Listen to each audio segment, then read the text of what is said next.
Follow the 2021-22 Premier League season on the OneFootball app, with breaking news stories, match stats and live scores. Get customized push notifications to receive team news, goal alerts and more. Download it for free, the link is in the description.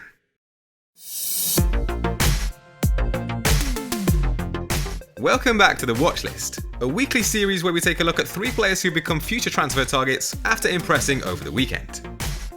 We do have an international break to endure before Gameweek 4, however, so it's worth hanging tight with transfers if possible.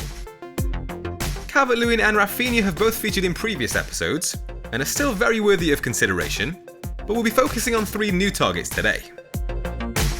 Before we get into those new additions to the watchlist, I have to briefly mention the huge news that Cristiano Ronaldo is set to re-sign for Manchester United. The 36-year-old was the top goal scorer in Serie A last season, netting 29 times in 33 appearances, and surpassing Romelu Lukaku's tally of 24 goals in 36 appearances for Inter Milan. With the expectation that he'll come in and take over penalty duties, downgrading Bruno Fernandes in midfield is likely to be a popular route to fitting him in. Ferran Torres is a player who could facilitate that swap. After seeing his effort ruled out by VAR against Norwich in Gameweek 2, the Spaniard made amends with 3 goal involvements in a 5-0 win over Arsenal this weekend. Continuing to line up in an out of position number 9 role, no teammate took more than his 10 touches in the opposition's box or exceeded his 2 big chances.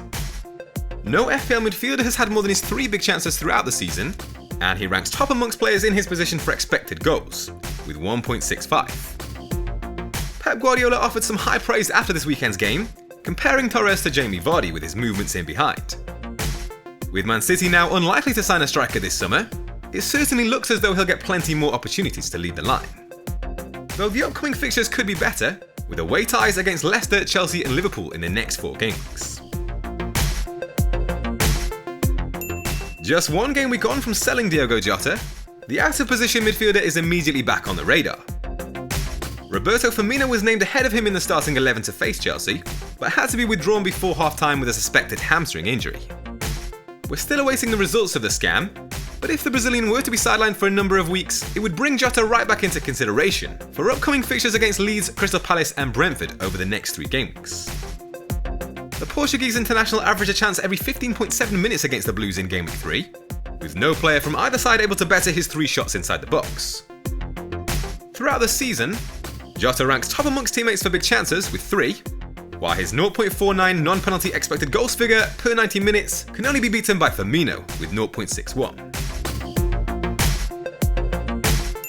Wolves were unfortunate to lose 1-0 for a 3rd successive game, again outperforming their opponents on expected goals. So far this season, they've recorded the 6th highest XG of 5.05, while only Man City and Liverpool have taken more than their 57 shots. But one man that continued to look threatening for them this weekend was Adama Traore, who danced around the United defence with ease and created 4 chances.